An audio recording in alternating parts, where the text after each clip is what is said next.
ग्वालियर के सबसे बड़े जयारोग्य अस्पताल में पिछले 3 दिनों से स्वास्थ्य व्यवस्थाएं पूरी तरह से पटरी से उतरी हुई हैं। अस्पताल में तैनात प्राइवेट कंपनी के सुरक्षा कर्मी और सफाई कर्मचारी अपनी जायजा मांगों को लेकर अनिश्चितकालीन हड़ताल पर बैठे हैं। आज इस आंदोलन को राजनीतिक समर्थन भी मिला, जिसके बाद प्रशासन और अस्पताल प्रबंधन हरकत में नजर आया है।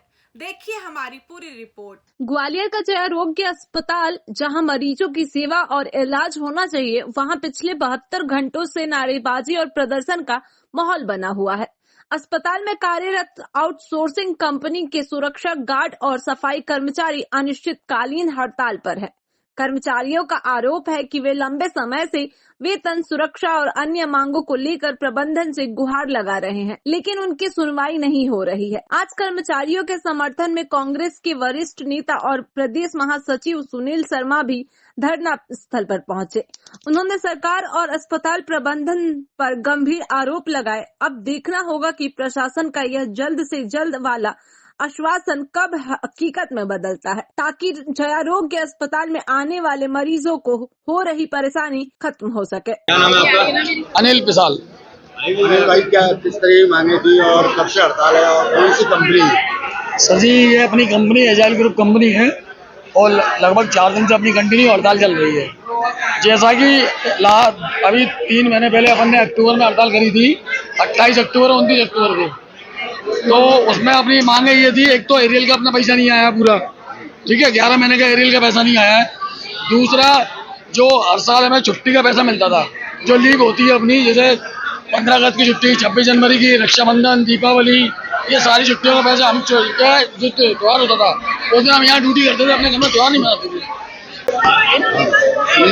किस तरह की ये हड़ताल है और क्या मांगे? ये अस्पताल में कर्मचारी हैं और उनका मांग थी कि समय पे वेतन नहीं मिलता है और कुछ जो इनका एरियर का मुद्दा था, कुछ उनको जो छुट्टियाँ मिलती थी उसके पैसा नहीं मिलता था, तो सभी को लेके वो यहाँ पर धरने पर बैठे थे 2-3 दिन से। अभी अस्पताल प्रबंधन से, प्रशासन से और उन्होंने आपस में बैठ के बात की है और लगता है कि शासन प्रशासन उनकी बातों को मानेगा। उनकी बात जायज़ है, समय पे वेतन मिलना चाहिए और जो भी उनका एरियल रोका गया था, जो नहीं मिला था, वो एरियल उनको मिलना चाहिए।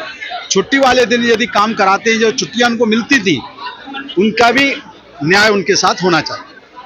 क्या लग रहा है ये आप व्यवस्थाएं चल रही है? अभी अस्पताल प्रबंधन प्रशासन की और इनकी आपस में बातचीत चल रही है। मैं भी यहाँ मौजूद हूँ और लगता है कि इनकी बातें मानी जाएंगी। मांगे हैं लोगों की और हड़ताल लगातार चल रही है। ये लोग एम्प्लॉई हैं जो कुछ सफाई कर्मी हैं, कुछ सिक्योरिटी वाले लोग हैं, काफ़ी लोग हैं। उन लोगों की कुछ मांगे थी, कुछ एरियर्स नहीं मिला है और कुछ छुट्टी का पैसा बाकी है। तो इनको जो कंपनी ने रखा हुआ है उनसे बात की गई है, तो ये बात सही पाई गई कि इनका एरियर्स बाकी है और भोपाल स्तर से उस पर कार्रवाई हो रही है। वो वहाँ से ऐसा बताया गया है कि एक पखवाड़े में, 1 महीने से के अंदर में इनका पैसा आ जाएगा। ये बात ही इनको बता दी गई है, जिससे वो लोग लगभग संतुष्ट है। कितने कर्मचारी होंगे लगभग? इनका कहना है कि लगभग 1000-1200 कर्मचारी है पूरे अस्पताल। कंपनी कौन सी जो इस तरीके का व्यवहार कर रही है? कंपनी कोई भोपाल की कंपनी है, उनसे, उनके अधिकारी से भी हमारी बात हुई है। नाम पता आपको बता देंगे ये अस्पताल वाले। मरीजों को काफ़ी परेशानी हो रही होगी? नहीं, मरीजों के लिए हमने ये